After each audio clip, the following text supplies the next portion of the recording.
पाकिस्तानी सैनिक इस वक्त डरे हुए हैं। मैं पाकिस्तानी सेना के जवानों की बात कर रहा हूं, उनमें डर का माहौल है और 2500 पाकिस्तानी सैनिकों ने एक साथ नौकरी छोड़ दी है और नौकरी छोड़कर ये लोग दूसरी नौकरी की तलाश में खाड़ी देश जा रहे हैं। बीएलए टीटीपी के खौफ से पाकिस्तानी सेना में खलबली मची हुई है। पाकिस्तान की आर्मी से जो इनके सोल्जर्स हैं वो रिजाइन कर करके निकल रहे हैं। सिर्फ आर्मी से नहीं, पुलिस से, रेंजर से, सारी जगहों से लोग रिजाइन करके जा रहे हैं।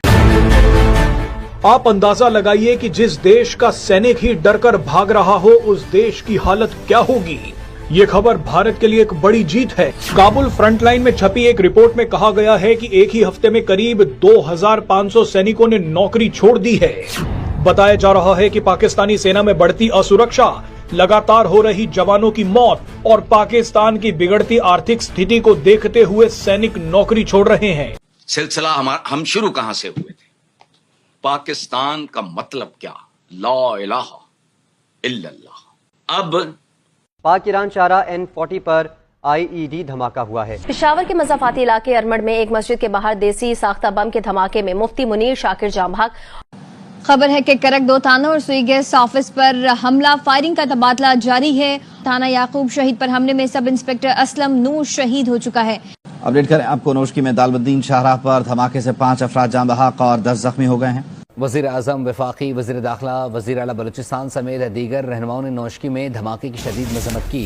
एक कदम BLA के दहशतगर्दों का नोशकी में हमला, बुज़दिलाना खुदकुश हमले में FC के 3 जवान और 2 शहरी शहीद हो गए। खौफ का राज भारत के अंदर आपको पता है कि डायरेक्टर नेशनल इंटेलिजेंस जो अमेरिका की हैं वो दौरा कर रही हैं और सबसे पहले तो उन्होंने आपको पता है कि बात की है कि जी unfortunate persecution, killing and abuse of the religious minorities, Hindus, Buddhist का जिक्र किया उन्होंने।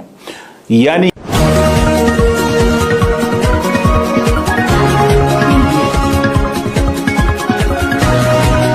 से बलूचिस्तान और कई जगह के ऊपर अटैक्स चल रहे हैं। पाकिस्तान एक जमाने में अटैक फेस किया करता था, इस किस्म के जो चीजें हैं वो हुआ करती थी, फिर कंट्रोल कर लिया गया था। आपको लगता है कि ये चीजें बढ़ती हुई नजर आ रही हैं आपको? जो आर्म स्ट्रगल है उसको वो जायज़ तस्वर करते हैं, वो दुरुस्त तस्वर करते हैं, उसमें वो बैरूनी क़ुव्वतों से मदद लेना जो है ना उसको भी अपनी एक हिकमत अमली का हिस्सा समझते हैं या जानते हैं। आज जो है हिंदुइज्म को पूरी दुनिया के सामने जी प्रमोट कर दिया। उन्होंने मोदी साहब को रुद्राक्ष माला गिफ्ट किया जो कि सनातन धर्म में बहुत ही पवित्र गिफ्ट माना जाता है और बदले में मोदी साहब ने उनको माँ गंगा यानी गंगा जल का जी पानी गिफ्ट किया है।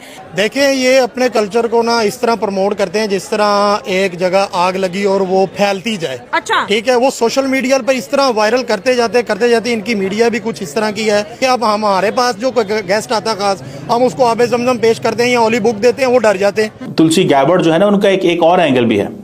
आपको पता है she is a practicing Hindu, so उनका एक स्पिरिचुअल कनेक्शन भी है इंडिया के साथ। सो वो कह रहे हैं कि जी आप ना बांग्लादेश आएगा ना पाकिस्तान आएगा और वेस्टर्न वर्ल्ड आके इंडिया में वो बोलेगी जो इंडिया कहेगा। पाकिस्तान के अंदर दहशतगर्दी के लिए राज शायद एक्टिवेट है क्योंकि भारत शायद अमेरिका को ये बावर कराना चाहता है कि चाइना को कर्टेन करने के लिए we are the best and strongest candidate, not Pakistan. शायद ये भी एक ग्रुप की तरफ से मैंने ये पॉइंट भी सुना है। कहते हैं कि दाऊद इब्राहिम कराची के अंदर मौजूद है।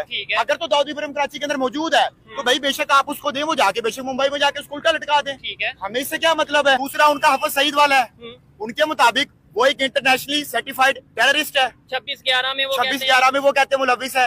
अगर उसका हिसाब किताब वो बराबर करना चाहते हैं तो नहीं आ रहा। अब तो देखिए ये इतनी ही ये जो है ना सिचुएशन ये आज की तो है नहीं। डॉक्टर मुसद्दिक साहब, पहले आप फरमाइएगा कि ये बहुत बड़े वाक़यात हैं। कभी APS होता है तो हम 4 दिन मातम करते हैं, उसके बाद मुझे लगता है हमें फिर दोबारा आदत हो जाती है कि कोई नहीं, 2-4 बंदी हैं, ज़्यादा नहीं है। तो लेकिन ये जब चौकियों पे अटैक करते हैं तो पिछले कई महीनों से हम जो खबरें पढ़ते हैं वो बड़ी खौफनाक खबरें हैं। 25-30 का एक लश्कर आता है, वो 3 या 4 चौकी पे पुलिस वाले या फौज के सिपाही खड़े हैं तो उनको शहीद करता है, सिविलियंस को भी मारता है, शहीद करता है और वो निकल जाता है। और ये अब बहुत बड़ी इसकी रफ्तार जो है उसमें तेजी आती जा रही है। पाकिस्तान में हाहाकार मचा हुआ है। सेना के जवान अब खुद को असुरक्षित महसूस कर रहे हैं और बड़ी तादाद में सेना छोड़कर भाग रहे हैं। क्या पाकिस्तान की सेना टूटने की कगार पर है? क्या बलूच विद्रोहियों ने पाकिस्तानी सेना को घुटने पर ला दिया है? हर जो अटैक होता है ना, वो इंटेलिजेंस फेलियर होता है, बात माननी पड़ेगी। ये अटैक फिर एक इंटेलिजेंस फेलियर है और हमारे पास कुछ बताने को नहीं है कि ये क्यों अटैक हुआ। देखें, हम ये कह देते हैं जी कि वो दहशतगर्द भाग गए। भाई वो भागे किधर हैं? वो तो हमला कर गए आप हमारे ऊपर। तो ये हमें थोड़ा सा सोचना होगा, ये ऐसे नहीं चल सकता जैसे है ये। और अगर हमने इसी तरह चलाया कि जनाब कोई बात नहीं, 2 अटैक खैबर पख्तूनख्वा में हो रहे हैं, 3 अटैक वहां पे हो रहे हैं और ये चीजें इसी तरह चलती रहेंगी। दहशतगर्दी के वाकयात बढ़ते चले जा रहे हैं। इस सूरत हाल में पार्लियामेंट के इजलास की कितनी अहमियत होगी, बताइएगा। एक ट्रायंगल है दहशतगर्दी की, जिसका बेस अफगानिस्तान है, जिसकी स्पॉन्सरशिप भारत कर रहा है और फ्रंट पे ये 2 बड़ी तंजीमें लड़ रही हैं। इसमें BLA है या उसके एफिलिएटेड ग्रुप हैं, ब्रास वगैरह, या फिर TTP और इसके साथ इसके साथ जी ठीक तो आपस में ट्रायंगल की तीनों जो कॉर्नर है बड़ी कोलूजन है। तो मेरे ख्याल में तो ये बेसिकली अनडिक्लेयर्ड वॉर है पाकिस्तान के अगेंस्ट। लेकिन बीइंग अ मिलिट्री ऑफिसर मेरे ख्याल में जो बेस है उसको न्यूट्रलाइज करने की जरूरत है। वो कैसे होगा उसका हम डिस्कस करते हैं। अफगानिस्तान को न्यूट्रलाइज कैसे किया, स्पेशली जो रजीम है, तो फिर भारत के हाथ कैसे काटे जाए। I will go up to that level कि जब आपने देखा मीडिया किस किस्म का कर रहा था, तो पाकिस्तान के पास एक वॉर का ऑप्शन भी है।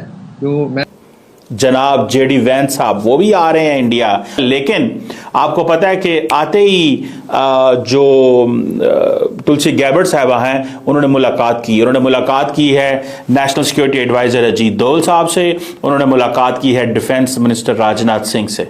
सबसे इंपॉर्टेंट चीज ये है कि राजनाथ सिंह, इंडिया के डिफेंस मिनिस्टर राजनाथ सिंह ने ये कहा है कि खालिस्तानियों को दहशतगर्द करार दें आप। This is what they want. The Khalistanis are terrorists.